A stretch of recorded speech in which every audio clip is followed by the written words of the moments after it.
Howdy there, Rachel. Howdy, Ryan. How are you doing?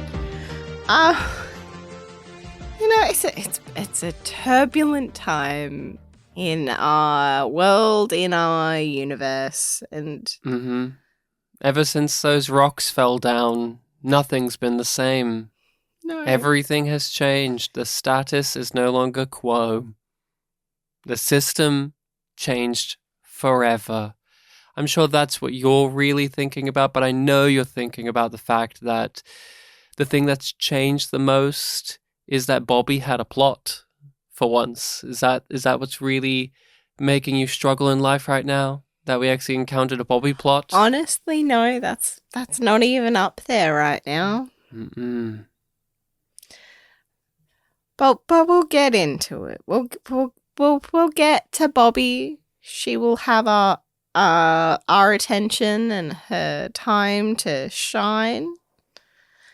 But we're here to talk about the fifth book in the Expanse series. And we are going through listening to the audiobooks of this sci-fi epic. We're first-time readers. We've watched the show. We've covered the show, and now we're circling back around to the books, and eventually we'll go past what the show adapted. We aren't ready to be done with the world of the Expanse. We need to know what Jimmy Holden's up to, what shenanigans he's found himself in this time, and as you said, this is the fifth book, Nemesis Games, which was one of the better seasons of the show, although it was one riddled with some interesting behind-the-scenes production stuff, especially when it came to the actor of Alex, that made it so as an adaptation, it wasn't going to be a clean one. So it was very interesting for us to also head into this book, not as much as the fourth season, which, a fourth book, where we could tell so clearly that there was a bit of a disconnect, but although the fifth season still spectacular, I was wondering, what is this book like? So, Rachel, how about you tell us all what the description of Nemesis Games brings us? We read these descriptions from Goodreads. I want to let you know that it won a Goodreads Choice Award. It was a nominee for Reader's Favorite Science Fiction in 2015. And it currently has a 4.44 out of 5 stars. And I just want to acknowledge that one of our patrons said that we should read the descriptions from some other site, but that isn't fair. Goodreads is the IMDb of books. It may be owned by Amazon. There you go. See, the connective tissue is there. The fifth novel in Corey's New York Times best-selling Expanse series, now being produced for television by the Sci-Fi channel. Oh, how that lasted. It's technically part of the description. 1,000 worlds have opened, and the greatest land rush in human history has begun. As wave after wave of colonists leave, the power structures of the old solar system begin to buckle. Ships are disappearing without a trace. Pirate armies are being secretly formed. The sole remaining proto-molecule sample is stolen. Terrorist attacks previously considered impossible bring inner planets to their knees. The sins of the past are returning to exact a terrible price. And now, a new human order is struggling to be born in blood and fire. James Holden and the crew of the Rocinante must struggle to survive and get back to the only home they have left. A moving piece of business. So, and I'm curious to know what you were thinking about this one going into it, Rachel. What did you feel coming off of Sobola Burn and going into Nemesis games? I was curious to see if we would be right about the pacing problems, because we really did not enjoy the pacing of season 5. The plot was fairly solid. We enjoyed that for the most part. And great character work Yeah, in most of the stories, especially Naomi's. Yeah. And the fact that it was bringing in new characters, but it didn't feel like, oh, you're bored with your crew or slate of characters and you're adding more because you want new toys to play with. But like going into the plot of this, I was wondering how much Ava Solara would be in it, because we felt very, very disjointed. Like her plot stuck out as a sore thumb in season 5. It worked, but it wasn't as but it clear didn't as the feel others. integrated in the same way. It felt like we need her to have a plot, so this is what's going to happen. Same with Alex and Bobby. We need them to have plot is a big thing to say. We need to have them physically there. The actors have are contracted, so we're going to use them. And I was curious to see how that played out in the book when we started listening to it. I was just excited to listen to it because we both really enjoy the narrator. Yes, of course. And the momentum of the story has been building up over these last 2-3 books. I was very much looking forward to seeing what the true story of Alex and Bobby was. We didn't know really going in. Our patrons and listeners just said like, oh, they get more stuff to do in the book, but it's not that interesting. Like that was a ho-hum type deal. But I wanted to see for myself. And the other thing that I was really, really looking forward to was the book version of Marco and Philip, because in the show, they are spectacular. They take up a lot of time. They take up a lot of space. And there's a lot of deep layers and nuances to their writings and portrayal. And I was curious if we were going to get that in the book or not, because I will say in terms of like that level of writing in the books, it's a lot more sparse than it is in the show in terms of like that deep layer of characterization. It's not nearly as consistent. It has been there, especially in the third book with people like Anna, but I was curious. I was really wanting to see if we would get that with Marco and Philip, and without giving it away, we do, but in different ways than the show, which is cool. I liked Nemesis games as a book, just to give some first thoughts on it. I thought the pacing was spectacular. This utilizes the separation of the crew, and having it be POV chapters really brings the liveliness to it. And this is the one in which we get more POV chapters. We get to have POVs of people we've been dying to have. Mainly, each member of the Rocinante crew has a POV. You get Amos, you get Holden, you get Naomi, you get Alex. It's like, oh my God, this should have been how it's been since exciting. book 2. It was. I really enjoyed it, and I thought that it was a good, solid book. It still had moments that made me cringe, but it had plenty that made me laugh or made me smile. Like, I enjoyed seeing Naomi's internal monologue and the way that she thinks about things, and her talking about how a belter works differently than an inner. I enjoyed that insight. I liked how Peaches challenged Amos and how that was enough to impact him but not change him. And that the book really recognizes that there are stages to people's personal development. I also appreciated too that this particular book got into the political landscape, and it's not just through Christian. We get it through the Belters, through Fred Johnson, through Holden, through the Martians. The world building is still happening. They're still laying the bricks here, but expanding out, pardon the pun. Of course.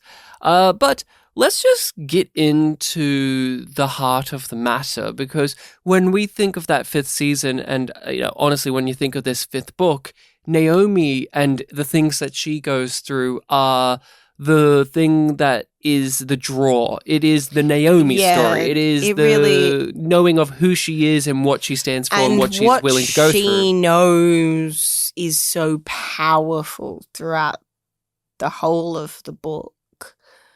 Like, if other POV characters had her knowledge, this book would have turned out very differently. Events would have been changed. Mm-hmm.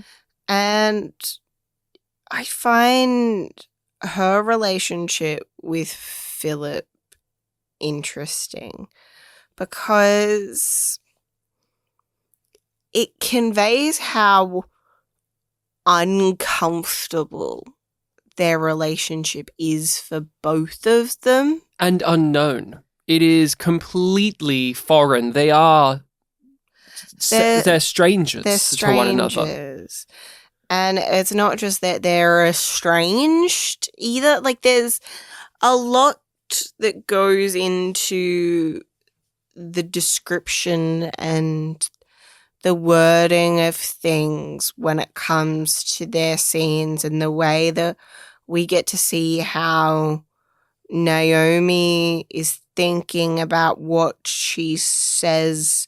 More so after she said it, she's like, oh, did I say too much? Should I said it that way? What is the right thing to do here? Or even the pride of, that was the correct thing to say, and in the long term, it will grow into something more. Like, I've planted that seed in their mind, and it's going to blossom into something else. Yeah, I won't lie to my son.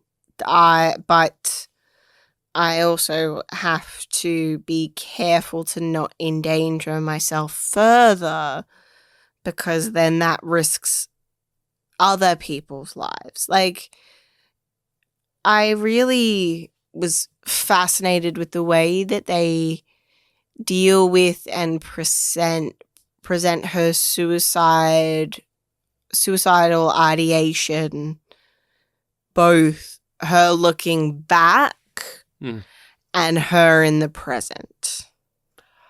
There's a struggle that I have with Naomi as a character in these books, because she isn't that filled out. She's left mysterious in a lot of ways so that we can have this book come in and give us the satisfaction of why she's been such a sketchy character. But it also... The show really doesn't do that. But even if we go away from just the comparison to the show, just in terms of the journey through these books, I found Naomi hard to connect with outside of when she's dealing with the here and now problem. But what's brilliant about this book is it marries the here and now problem-solving characterization that Naomi has, that I am drawn to, and gives us her backstory, her characterization, like her inner thoughts that have been sorely lacking in these other books. And it brings those in and it pairs and weaves them together.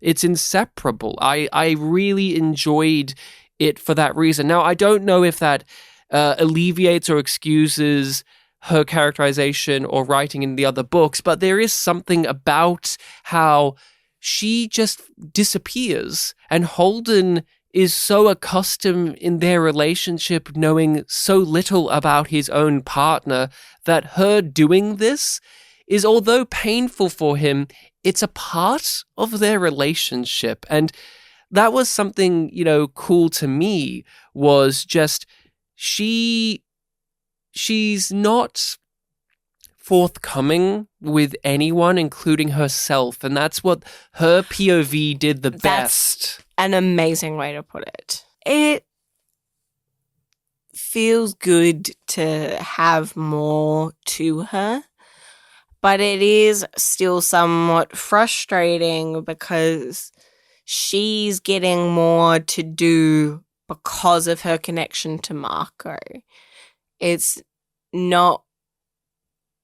like plot necessary. It's not the authors going, oh, we have a female lead character that we haven't really done much with. Let's give her a little bit of shading. It's like, no, we're going to make, she's the center of this now. And she's the center of this now because of her connection to two men. Mm-hmm. And she was only as much in it in the previous books because of her connection to Jim. And now another man. He is the evil Jim, as the book keeps hammering in. Oh, it goes way too hard on that. For my liking. Like, one of the there's like the first time that they really hammer it home was enough for me. One of the drawbacks or downsides of this version of the Naomi story in comparison to what we've seen previously is there has to be a lot more tell than show, because we are from the point of view. So Philip, for instance, in this book, I don't get much of a sense of inner conflict from him. I don't get much of a deeper characterization from him. It's more about how his existence, his points of view, what he represents is he's just a part of Naomi. He's just like the center knot in the tug of war between his mother and his father.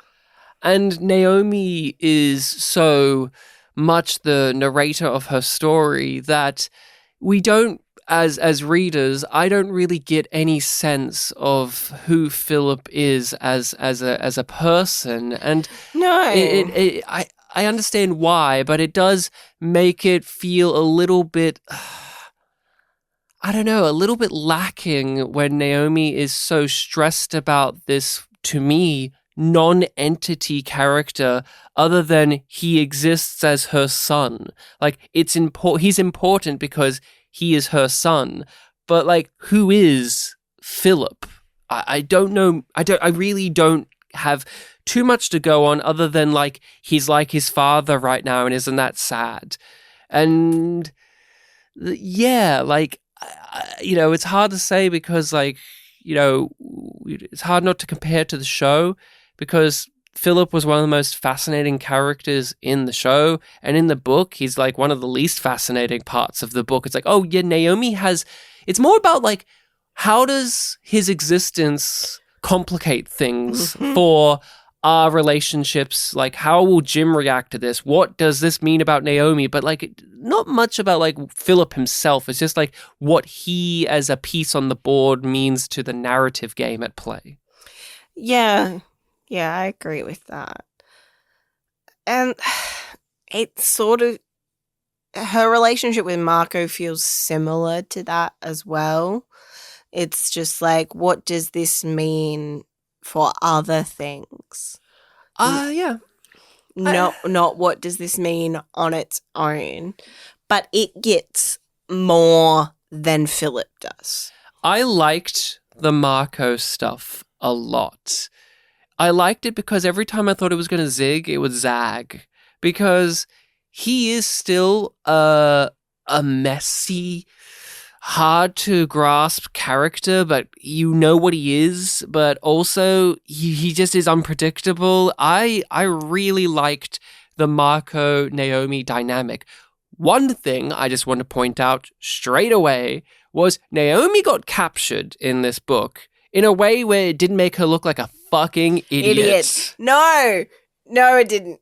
And the moment of her getting captured doesn't just stop then. It is something that is continually revisited throughout the book as to what Marco's motivations were to get her in the first place. We keep getting different takes on what he was trying to achieve when getting Naomi. Like, oh, you wanted me to rock up on the Rocinante so that you could destroy it, or actually you wanted to take it, and he has his narrative of, I was after Fred Johnson, of course, like he's more important than your Jim Holden. Like all of that was really, really great. But like in terms of plans within plans within plans works so good in this narrative.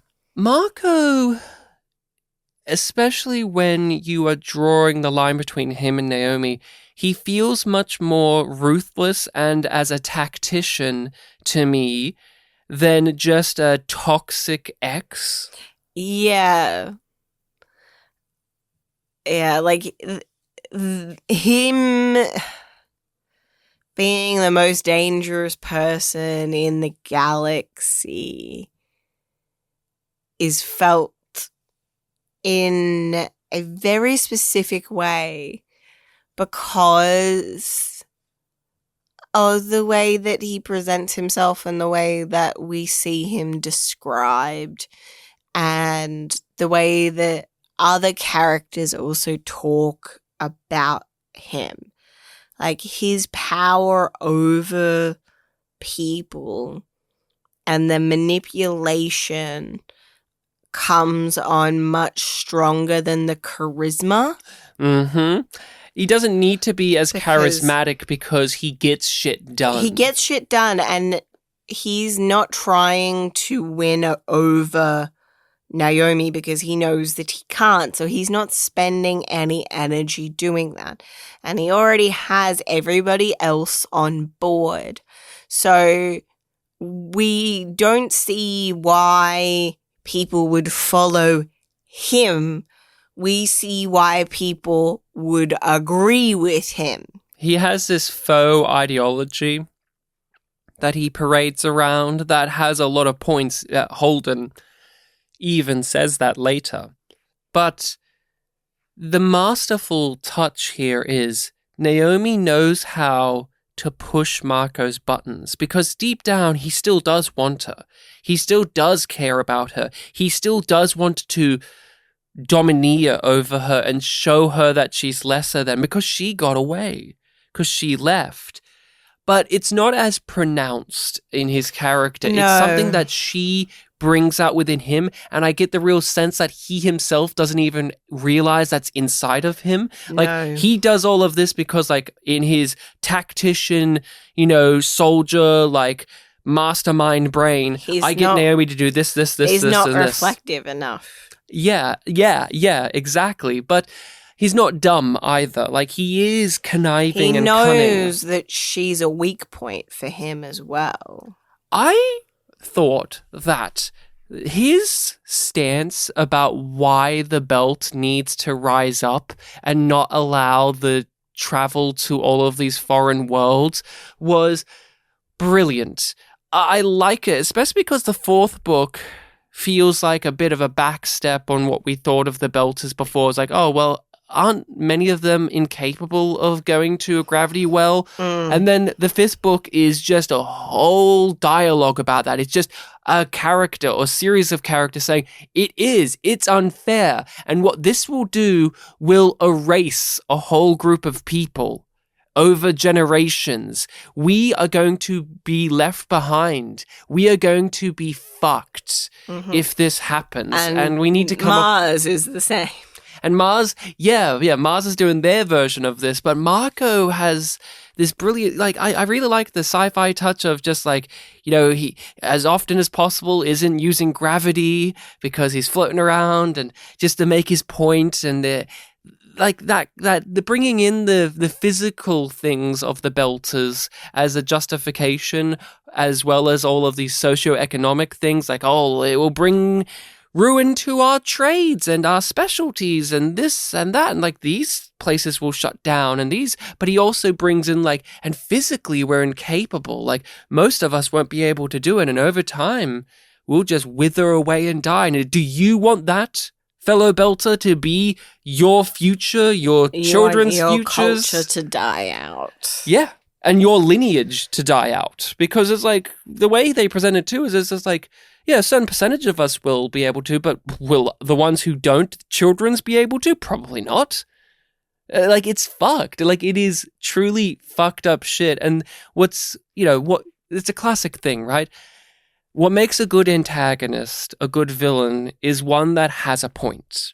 One that you can see the justifications and rationale for. The ones that you can see why people do rally behind them. But then you have to give them those flaws. And the flaws that we see of Marco is Naomi, what Naomi brings out in Marco. Because Marco wins in this book. Like, he's just slam dunking throughout the whole entire book, just like he did in the show. Like, he fucks over Earth. But I fucking loved the scene where Naomi's like, well, yeah, like he won all of those things, but all of these other things he didn't win.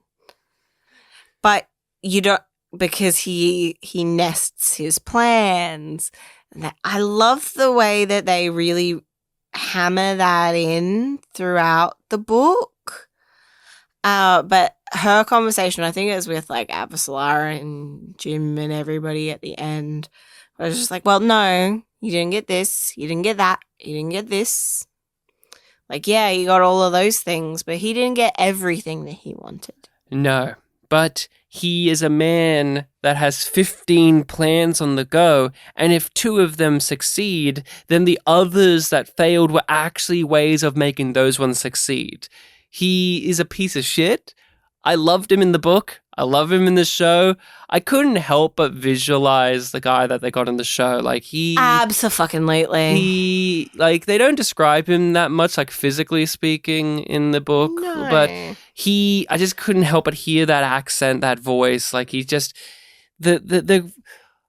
since we're talking about it, how do you feel about the progression of the writers in terms of being able to capture the characters themselves, like giving each character, whether big or small, a bit more verve, a bit more personality, or that extra sparkle? Because I feel like they've progressed nicely through these books. It's fun how it is. Their narrative voice has continued to develop, and their ability to craft characters and their interiority feeling distinct without being like too polar opposite. It's not just focused in on narrative. It's not just focused in on message and theme. They're there, balance. But there's a balance there, but we get time to spend with people. This feels lived in. We feel like we're hanging out, even though some of this is intense and life and death. Sin, for instance, is in this book. He is one of several characters that Naomi has a previous connection with and interacts with during her time aboard the ship. But he, for instance, is that flavor that you need in the book, in which he's there as maybe not a big plot mover and shaker, but he is someone that Naomi bounces off of, and it gives her, texture and grain, and it gives Sin something, but also Sin is like a part of Marco's group, and it shows that they're not all uniform, they're not all like mindless, they're not all bloodthirsty, but they're also not happy. Believe in Marco and what Marco was doing.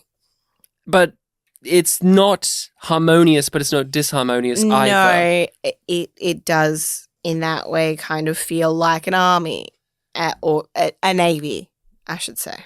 A free navy. Yeah. Because they all joined up for a reason. They all have their beliefs in the mission in one way or another. They see a benefit of working together towards this common goal. one of my favorite passages of the book is Naomi stuck on the ship trying to interrupt the automated message that they have there to lure the Rocinante or whoever else in there on the Chetzemoka. Oh, I had that more in the comparisons part. Yeah, we could talk about it there, but I just wanted to say, like, that there in terms of just their voice as writers, it was technical, of course. There was like lots of here's how this works, but it was still grounded and rooted in the panic of the character involved. And it was palm sweating stuff, that section of the book. And, you know, it felt like a great culmination of Naomi's character in this story where it's like, how far is she willing to go for what she believes in? And it's like, here we are at this point in the book where she's like thrown herself into space for it. Mm-hmm. She goes all in. She goes all in. This book is kind of automatically special to me because we get an Amos POV in this book.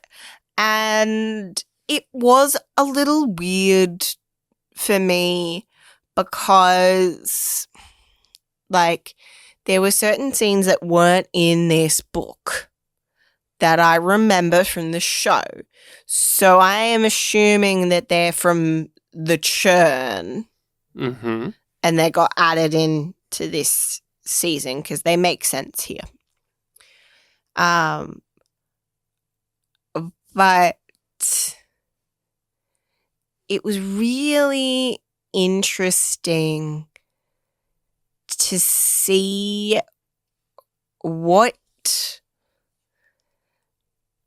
how little information we got about his relationship with Lydia. We get enough. We do get enough, but it is not as much as we get in the show.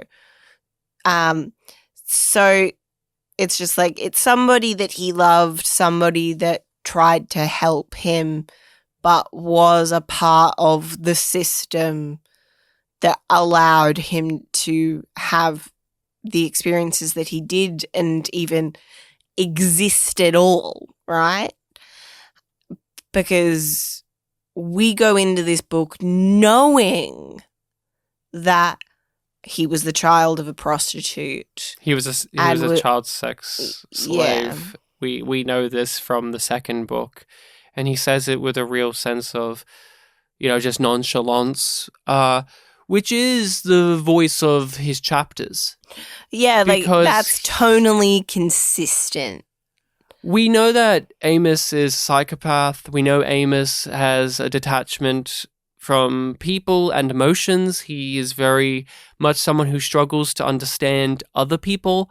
And that is the joy of his chapters. It's like there's moments where, okay, so his story, I think, is relatively one-to-one with what we got in the show, right? But there are these moments where he just remarks how he doesn't understand this person's state of mind, or how he doesn't understand this facial reaction or this gesture, why did they feel that way? What's that feeling? Might mean this thing, but from this look that they're having now, that doesn't match up with that other thing. Like, there is a methodical process that he goes through to try and figure out people's emotions. And sometimes he's just like, I don't know and I don't fucking care. Doesn't fucking matter. Amos is a character that you've always enjoyed more than I. Yeah. I like Amos. He's very good. But the thing that is cool about getting an Amos POV, finally, it feels like we should have had one always. But they really hope they don't walk it back. They did. They better not walk it back. He better finish the whole series. He better be like, and then I had sex, and then that's the end. But what I was going to say is, his chapters are the most striking because the way that they write is so hyper fixated on these details that it's actually tiring. his chapters are tiring because, and in a good way, because you get the sense of like how maddening it must be to be Amos, because he is feels constantly like he's in a mental cage. Yeah, he's constantly trying to factor in this threat and this detail, and what does this mean, and who's that, and da da da da da da da, and how do my previous experiences shape this understanding now, and will this shake out in a way that I don't understand, and what will that mean? And it's just it's so much. So like Lydia's the reason he's come down here, but it's not as if his chapters about this is written with this overwhelming listless sadness that's driven him back to this point. He doesn't even know how he feels about having come back to his hometown, having come back to see Lydia, having to come back and defend her husband. You know what I mean? Like, see what her life was, to say goodbye. Meet that she had a husband and now defend that. And he just goes through the motions of things, but we get a lot of introspection on his part of like, why do I go through these motions? Like, I have a moral compass, yet I don't feel like I have morals. What is that about? And how does that work? I much preferred the fight in the book that he has on his way to Earth. I just felt like it connected better to me the way that it was done in the book, because the show makes it much more of a spectacle. Well, it makes it very artistic in its way, because it cuts away. Look at us doing this thing. But that doesn't really gel with the reasons why Amos is getting in the fight, which are also clear in the show. But that's why it's like, oh, this is cool, but you're being a bit too up your own ass for my liking. We have to talk about one of the best characters of the book, which is Eric. Eric is awesome. I adore Eric in all versions, but I really, really just was hanging on every bit of Eric and Amos meeting up again, and Amos inspecting this room and trying to find out what death booby traps are in there, and then thinking, well, there probably isn't any. And then only for Eric to be like, oh, dude, there was totally death booby traps in this place. Like, look at this. Isn't this sick? And then Amos would be like, dude, that's sick. Cool death booby traps. I just love how Eric is this neurotic, high-strung, dangerous figure, but he's a dweeb. He's a dork. He's still Amos's little brother figure. But he's also trying to be his own big, tough man. But he's just likable because he is almost like the human side of Amos. Like the stuff that Amos is missing in himself, Eric has a lot of, but then Eric doesn't have like the physical strength and like the psychopathic tendencies. You know, he has his own. They complement each other nicely. Yeah, and you get why they stuck it out together and how they would have balanced each other even when they were younger, because you do get the sense that there were other people who went in and out of their lives through that process, and that contrasts nicely with Amos's relationship with Clarissa, who's now pretty much just exclusively referred to as Peaches, especially by Amos. But the way that Amos bonds with Clarissa and seeing the old bond with Eric is exciting. It is exciting, and they have as a detail that he has the deformed little hand that squeezes when he's lying or nervous, and it's like a little tell of his, and it's a cute little touch because it does, in its way, let you know that Eric is much more emotional and much more in tune with things than he may let on. Because he's it's an not asshole. that he doesn't have that, it's that he's denying that. He's an asshole with a heart of gold. Which contrasts to Amos, who kind of wants those things but doesn't know how to get them. Yes. Like, you could say that, you know, Amos and Eric meet like the killer with a heart of gold type stuff, but like Eric has that more while Amos is discovering, do I have a heart type journey. But when they get to like, you know, the lake house and the manor and all of that, and Eric's got all of his boys, all of his fellas there. Yeah. I kind of really enjoyed those passages of the book because you get Eric just, you know, in his element, but out of his element as well. Yes. And you get him and Amos trying to control.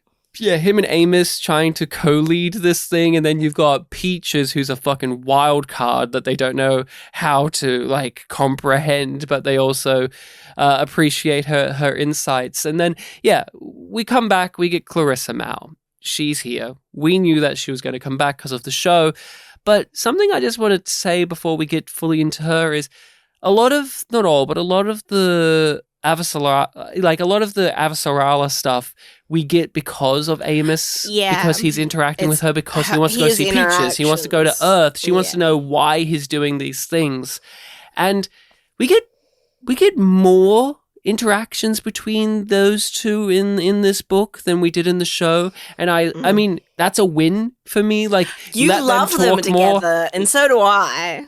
He calls her Chrissy at the end of the book rather than at the start, like he did in the show. But and she has a line like, "I'm a member of your parliament, not your stripper." You could be both. You could be both. But he goes to visit Clarissa. And what do you feel about this dynamic? How do you feel about this relationship? Because the third book in those last couple of chapters did give us the formation of it. We got to see the boss apprentice, pairing there, but now we see it's slightly different. Yes, is more than just that, but the shape of that isn't super clear. Like, they're kind of molding it and letting you know that there's more to it, but what's there and what is going to be built isn't laid out in front of you. But it's very interesting to see how they make each other comfortable and uncomfortable. Clarissa is a bit more of an enigma, because Amos doesn't know how to interpret her. And we are accustomed to having her be her own voice from the previous book that she was in. We don't get a point of view from Clarissa. It's all through Amos. And Amos, he doesn't know how to interpret her at times, and we don't. We want to hope for the best. We want to think that things have changed, that things are on the mend, that she's going to do the right thing. And there's this conversation that they have about, like, the staff. The staff that let Amos and Clarissa and all that in because they knew Clarissa. She used her past with them and her privilege to get this alliance there, and then Amos is going to let them on the ship too because that's the right thing to do.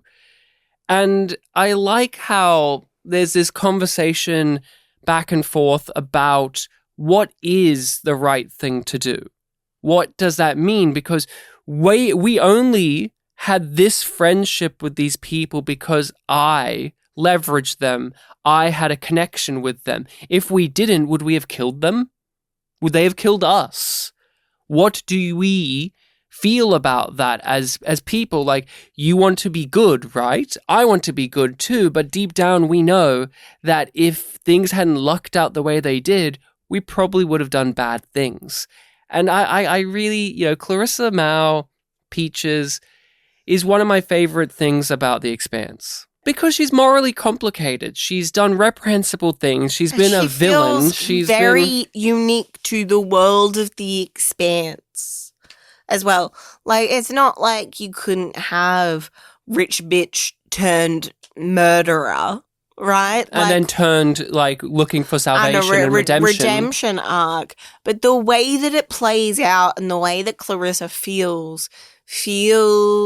like it's anchored in the world of The Expanse in all of these different ways. And it's never cartoonish. Like, the way that you could break down a character that you did, none of those felt exaggerated. None of those felt like there was a layer of irony to them. There's a sincerity to her.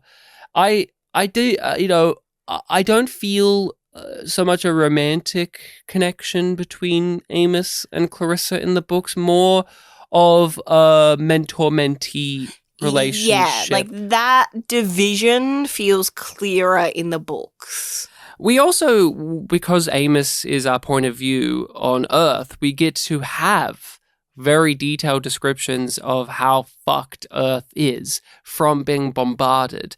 And did you have an Amos moment? What was your go-to Amos moment in the book?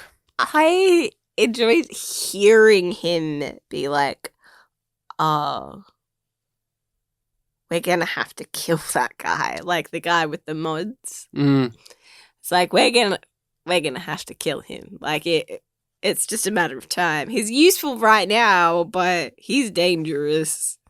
We gotta deal with that.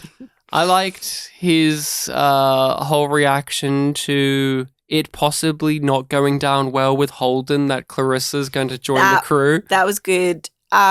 He's just in complete disbelief. He's like, what? Why would that be bad? His conversation with Avasalara's assistant, when he's just like, I just called on her private number. If you're not going to put me through, what do you think she's going to say? Him just pulling the card out of who the fuck do you think I am if I'm calling her on the private number, dickhead? Give her to me now. Yeah, that was awesome. That was a nice stunt for him to pull, and it worked very nicely. I also like the whole thing about, you want to be my friend, right? Yeah, that was good. You do this for your throat. It will help you out, trust me. After you've been absolutely decimated by me, I'll help you out. Yeah. No hard feelings, right? No hard feelings. I have hard feelings. Oh. About, Alex and Bobby get stuff to do in the book. Yeah. They actually get plots and characterizations and themes and messages and exactly what we thought it was going to be, which was that there were specific chapters where these things just happened all in one go, not spread out over several episodes, because Jesus fucking Christ. The stuff on the pinnace in season 5 is so fucking shit. And it was so minimal. It was so minimal in the book. We didn't get I had a rat named Mouse. Where was that chapter? I almost cried that we didn't get the chapter. Look, it's hard not to immediately go to comparisons. That, right? It's hard not to just draw the comparison to the show with the Alex and Bobby stuff, because they got the least amount to do in the season, and they got the least amount of their story adapted. And it's sad. It's sad because, shock of shock, surprises of surprises, this was my favorite part of the book.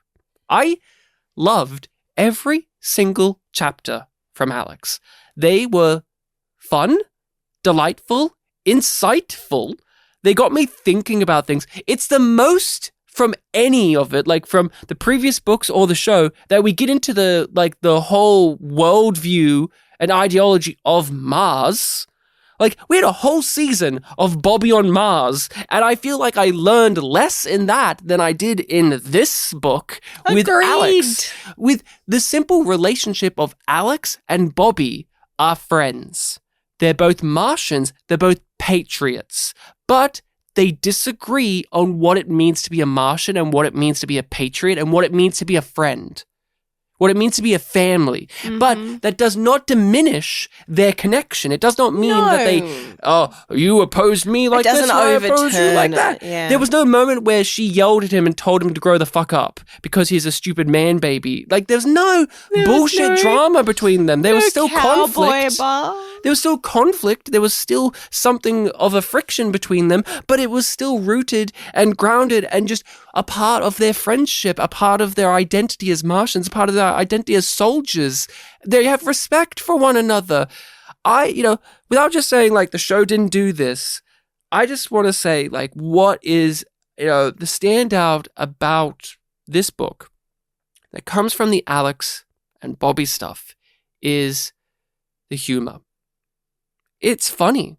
This book's funny. I was laughing many times throughout it all, and the Alex stuff is the funniest stuff. I will say that the humor hit much better for you than it did for me. Like, you had a lot of hearty chuckles. And I think I laughed more at you laughing at the things a lot of the time than my sense of humor really being tickled by something. Oh, that's okay. But Alex has always been a humorous factor of these books. Yeah. And so I just want to say something now because I feel like we've jumped over it to the more interesting thing, and I want to backtrack for a second, which is how minimal the stuff with his ex-wife is in the book. Like, it's the justification to get him to Mars, and then nothing really happens with it. Where I feel like the show tried to make more of a thing out of it. But the book's like, we're here to do this for a little bit, but that's not why we're here. It serves the function of continuity, but it also serves the function of, yes, getting him to the story, but it's also about... he doesn't know that he has a kid as well. Oh, yeah, that's still a mystery. That's still not brought up. I can't wait for that to factor in later. I don't know how. I really don't know how. But what it also does beautifully is it gives him and Bobby something in terms of the growing understanding of what they are supposed to be doing. Because Bobby and Alex, like Mars, is a bit aimless in life. And he thinks, well, I should go back and reconcile with my wife because that was, I should life. Admit to my wrongdoings. I should man up and be noble. And he's told, grow the fuck up. And he has to grow the fuck up during this book. And here's Bobby, someone who, she has a lot of flaws. She has a lot of shortcomings and things like that. But in comparison to him, where he's feeling, where his point of view is at, she is like the paragon of what it is to be a Martian.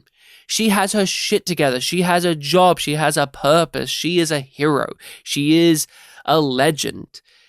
And so he draws, like he himself looks to her as the beacon, but he becomes his own man during the events of the book, where the relationship between him and Bobby is flirtatious.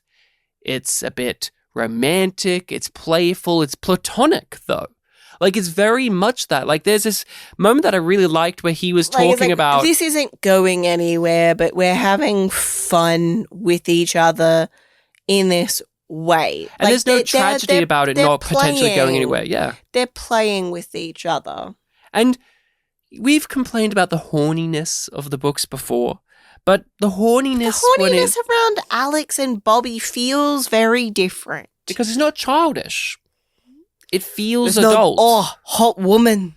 What I was going to say is there was a moment I really liked, which you could see as like, we would say this is stupid horny, but it was when he was talking about being held in her muscly arms and how he was being cuddled, and he's like, in another situation, this would be erotic, this would be pleasurable, but I'm so worn down, I'm so broken down that I'm just thankful for this physical connection, for this and reassurance. He's not emasculated by her muscular nature either. No, he's, and it was just a nice little window into how Alex presents himself as this, cowboy, this cool fly boy, the guy who is, I'm just here to have a good time.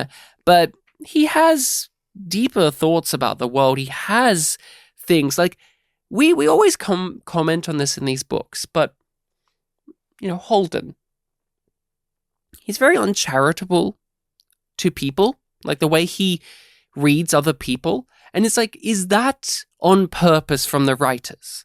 Or is that is that his character?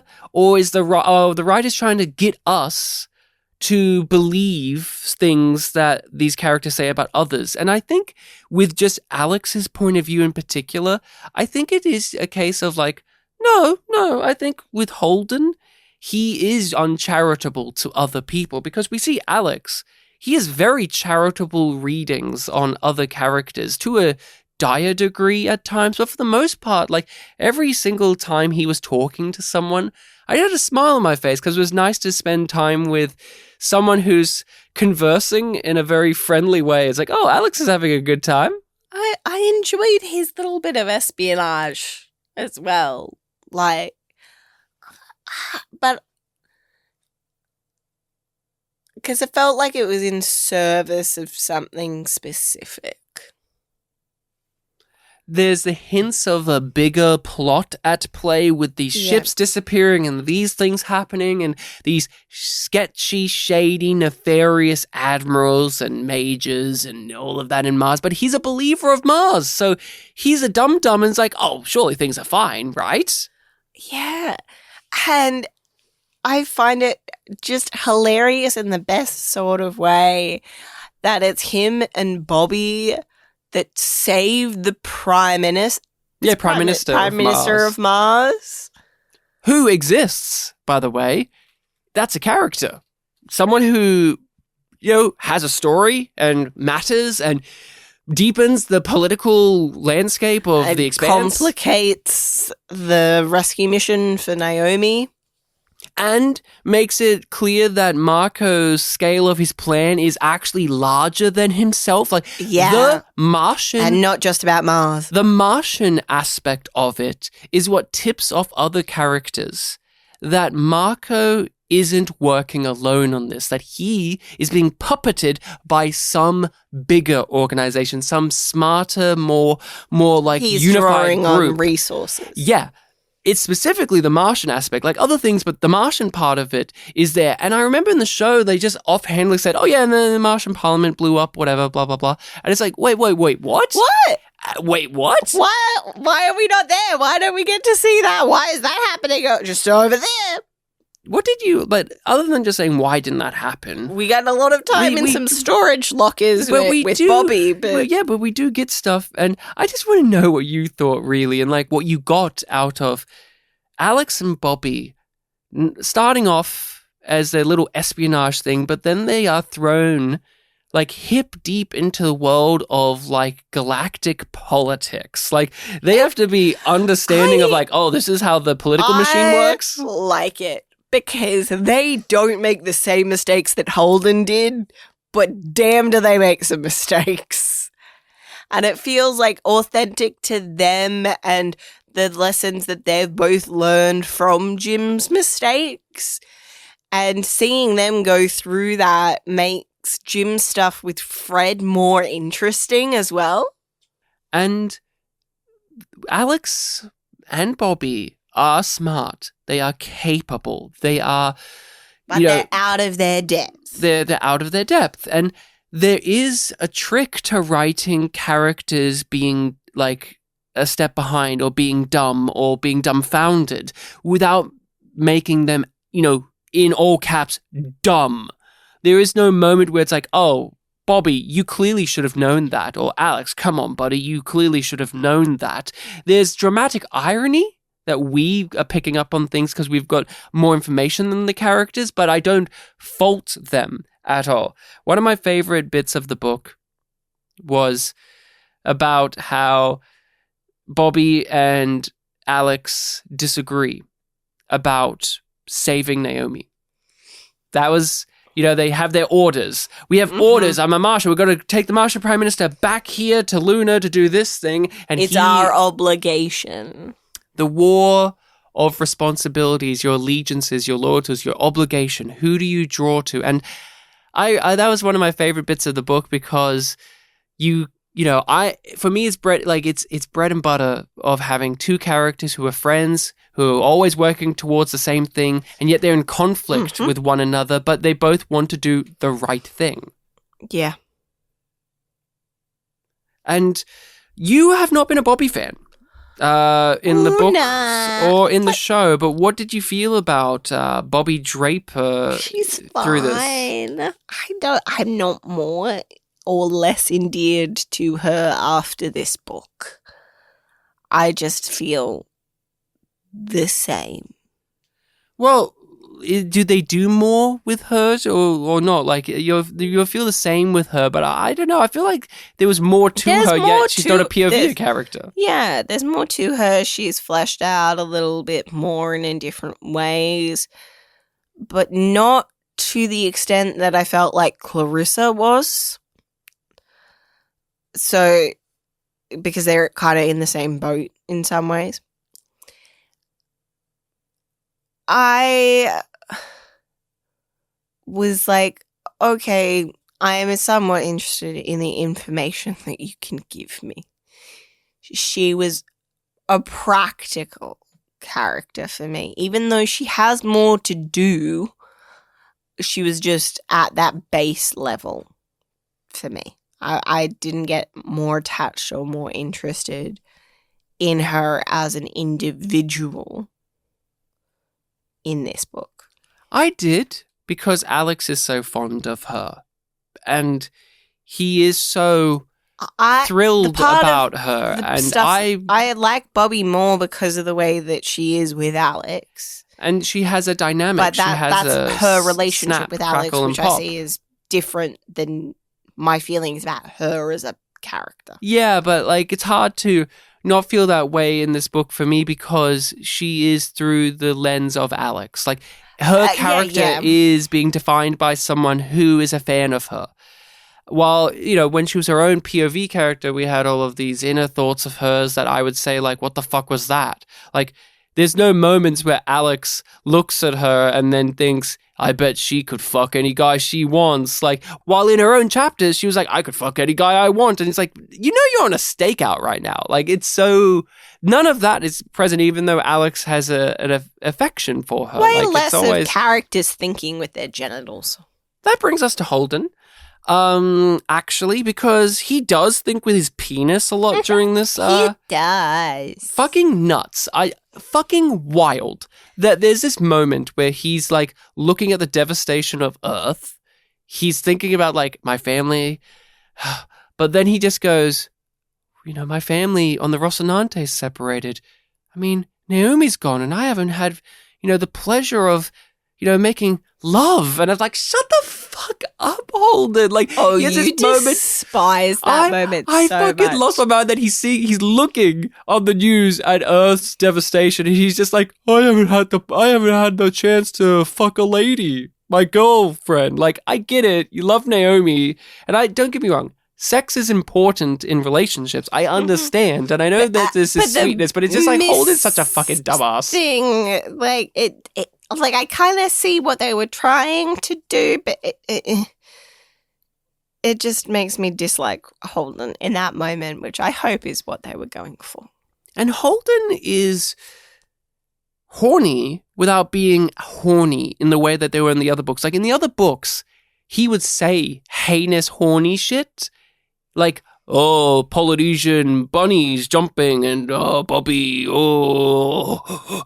In this, he has more these weird... Hindbrain. Yeah, hindbrain. In this, it's more just I don't know if it's weirder, but they're more off the cuff, Monica.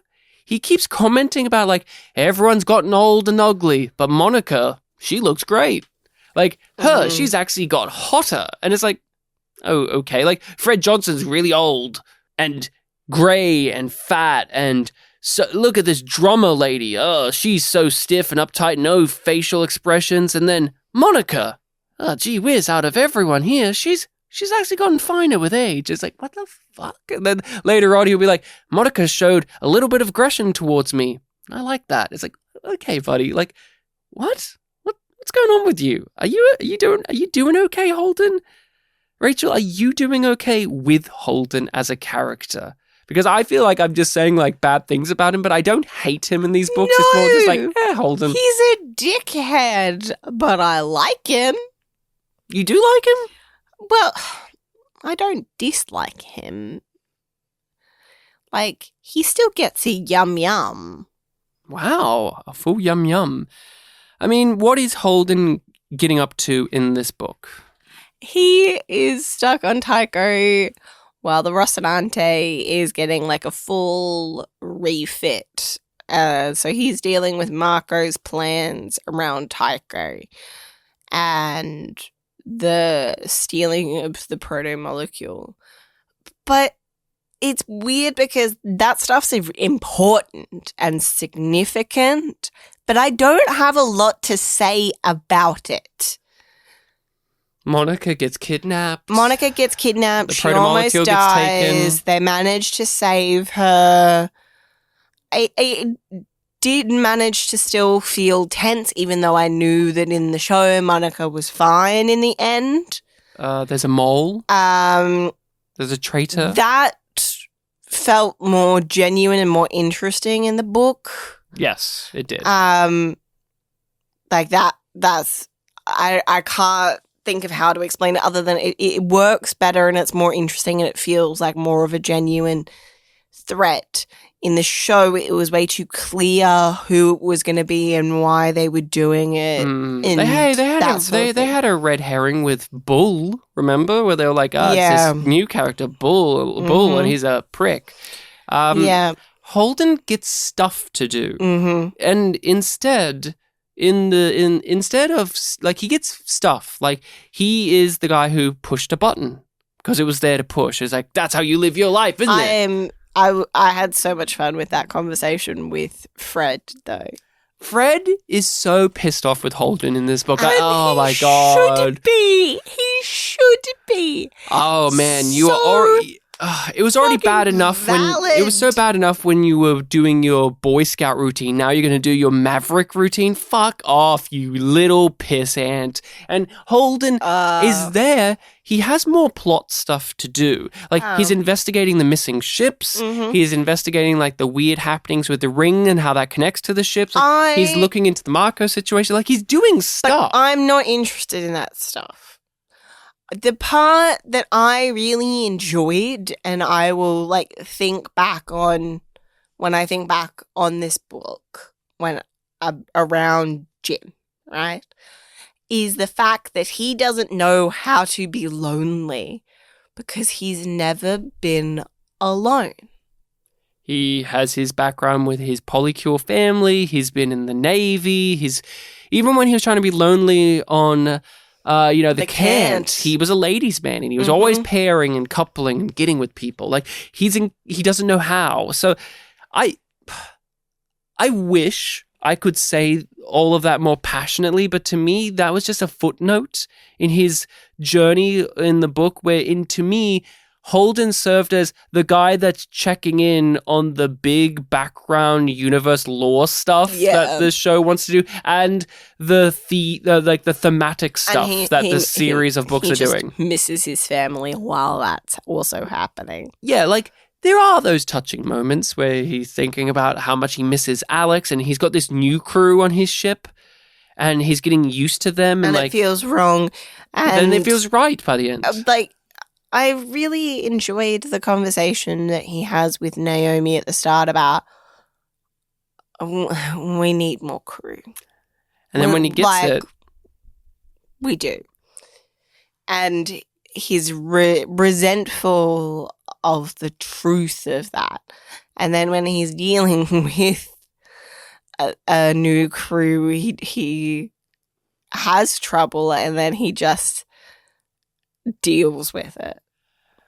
To me, the standout conversation that Holden's a part of is when Fred is describing Marco and the Alexander the Great comparisons there, and the people who think they're Alexander the Great, and the many who have tried and failed, and I can't remember the name of like that king or emperor that he took down, the one who died because he ran away.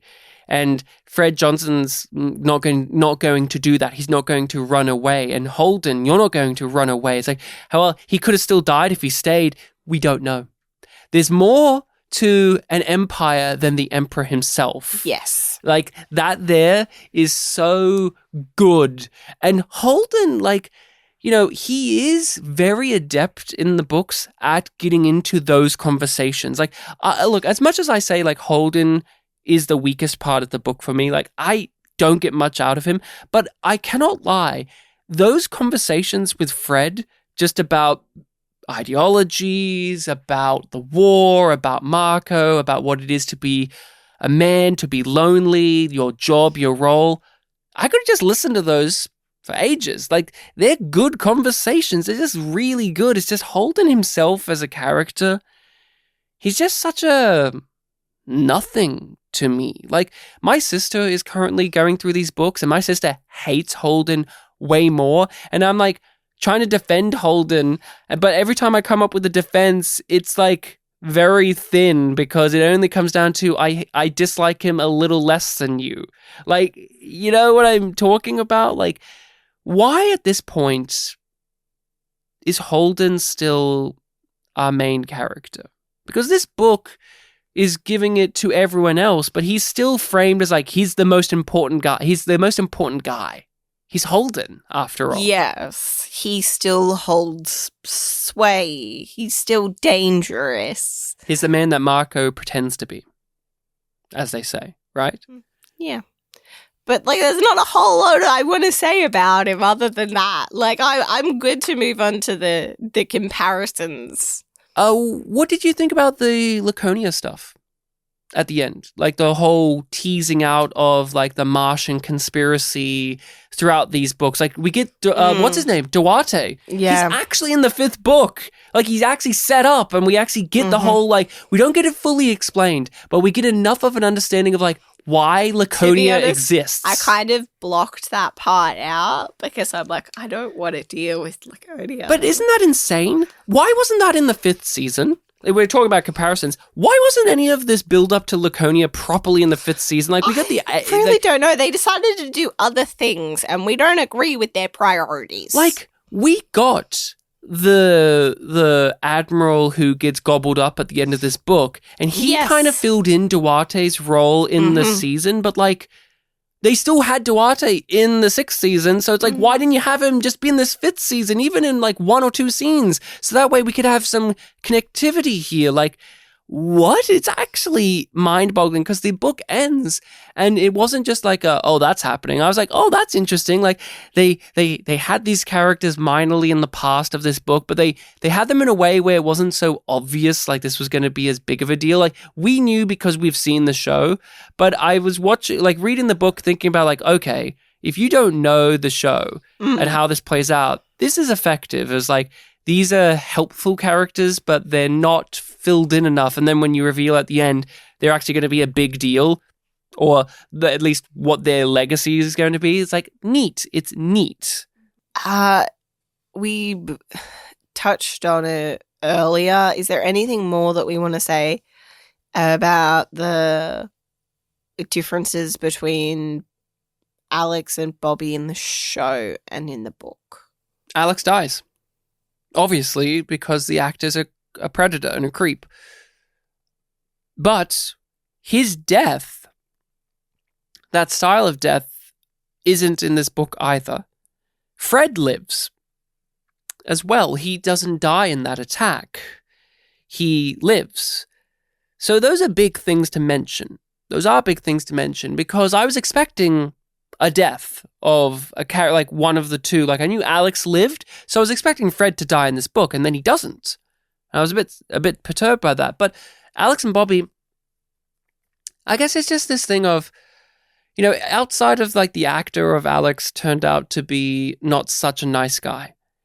Why do you think, after having read these books, Alex and Bobby were always given the least amount of stuff?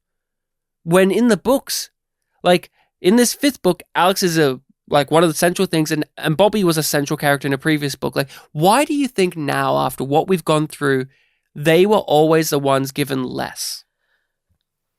I think at least a part of it is the logistics of production, right? The way that shows tend to work, you have your central crew, you have your secondary crew, you have other characters that come in and out. And Bobby and Alex were always at least at the 3rd rung. So they were only allotted this amount of time and this amount of interest. I think a part of it is, with Bobby, they wrote themselves in a corner because Bobby is the super strong badass character. But we already have Amos. Yeah, so there's too much we have overlap. 2 super strong badass characters, but they are different to one another. Yeah, but if you just look at the face of it, there are similarities. It's just like the muscle. For some reason, not just with Alex and Bobby, but with Mars in general was always put on the back foot in the show. Yeah. Always given less time. Yet we had a whole season on Mars with Bobby to alleviate that. They built up Avasarala. They gave Earth such an identity. Avasarala was the political central point. We get Eren right because we got Avasarala. But in the show, we had the 4th season where Bobby, and they try to do all of this stuff, and yet it doesn't feel like it earned anything like it did in this season.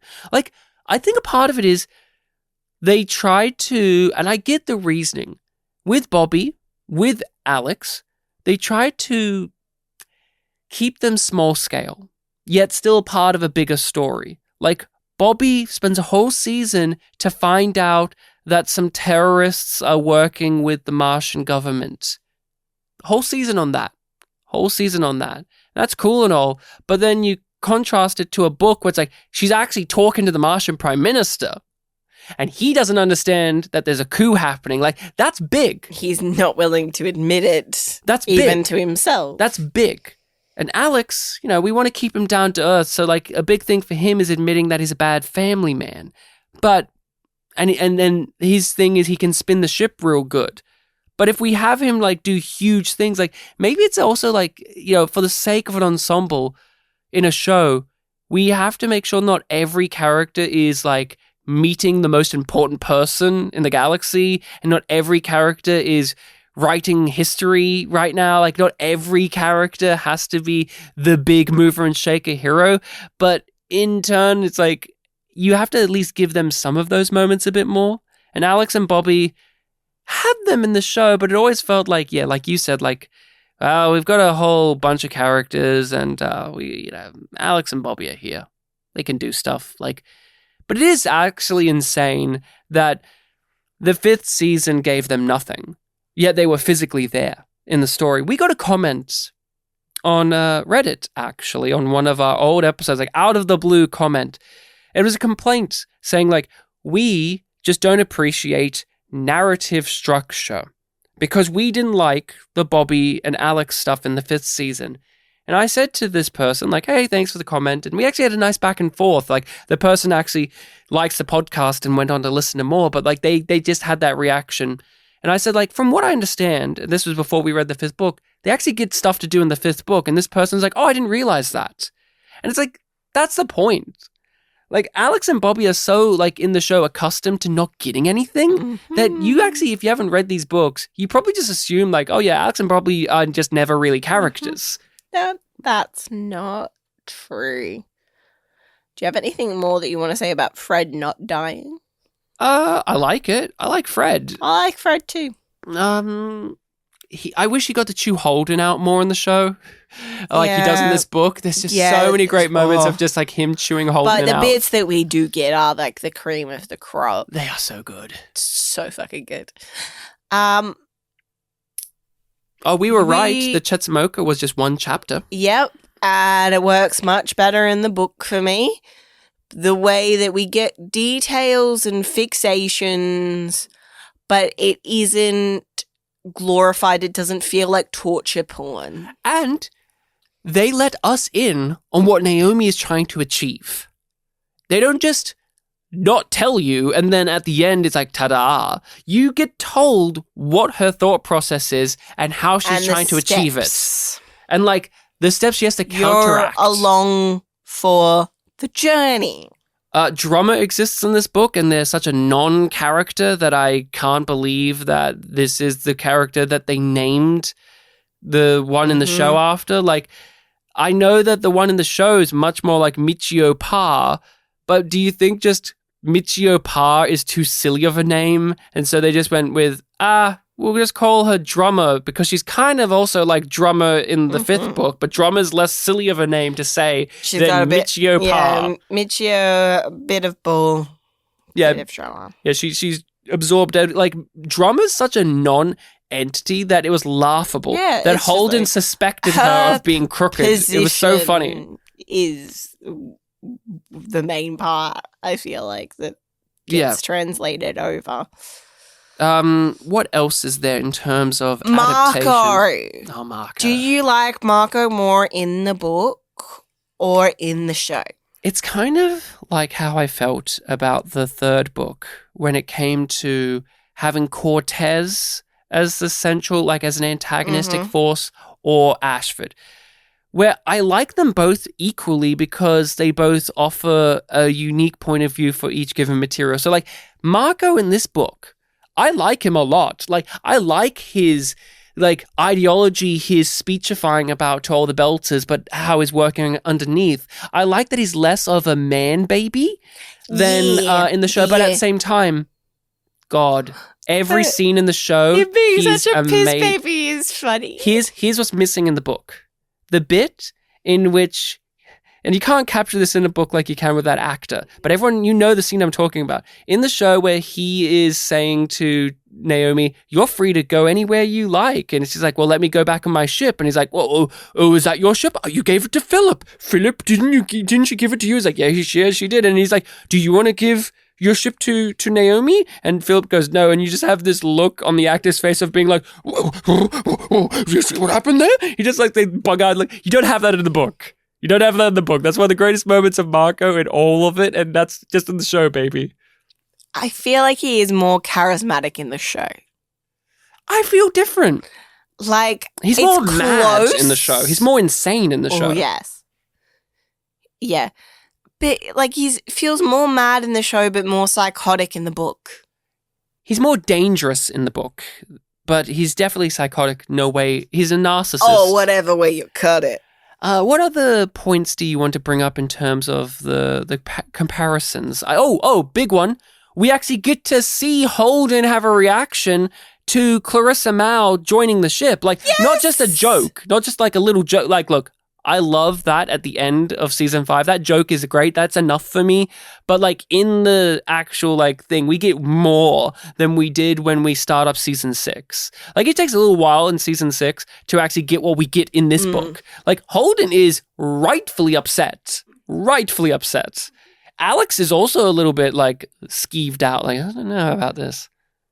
The last thing that I have down is just more of like a wrap up and thoughts that are to do with like the book and the show. Do you have anything else that you want before? No, I'm ready to wrap this one out. How do we feel about this book as being a turning point within this series? Because it is that next step towards building out the universe, and the solar system political structure is collapsing. It's the middle of the second trilogy of books. Our crew is split up for the first time, is reunited, has a new addition. And there's a big bad to take down. There's that a goes beyond one book. lot of changes that happen in this book. But to me, it doesn't feel burdened with all of those things. It works because it's still a self-contained story. It still wraps up. It has a beginning, middle, and end. The season knew how to do that too. Even with the little epilogue that's teasing out like this crazy shit with aliens and a Martian colony that's a militaristic nutjob world, both the season and the show, being serialized and continuing stories and ongoing threads, knows that each installment should be its own story. It's not enough to just say like, oh, well, it's actually a part of a bigger ongoing thing. So, it doesn't actually need to have a coherent point to it because it will later actually. No. And that's why it works. So yeah, you feel the turn of it all, but you are rewarded because you felt it coming and you can't wait to see where it's going. But it's not that feeling of I can't wait to see where it's going isn't a substitution or a replacement for having gone on a great experience. I give this book, Nemesis Games, a yum yum. I give this a yum yum. I would say this is my second favorite of the books. I think Abaddon's Gate is my favorite still. Yeah, it's definitely up there for me as well. Like, it just feels like they've found their groove. The Emperor's New Groove. But everyone, make sure to follow us. We will be back in the future to discuss Babylon's Ashes, the 6th book, and that is the final book of the adaptations that Extra we've special seen. So, thank you to the patrons. yes, we release our content on Patreon first, so if you have the means to support us, please do so. Follow us on all those social medias, rate and review, share the show around. We will be back next time. But you know who I was disappointed wasn't in this book? They had the chance. What? The Gaunt Belter really was lacking here.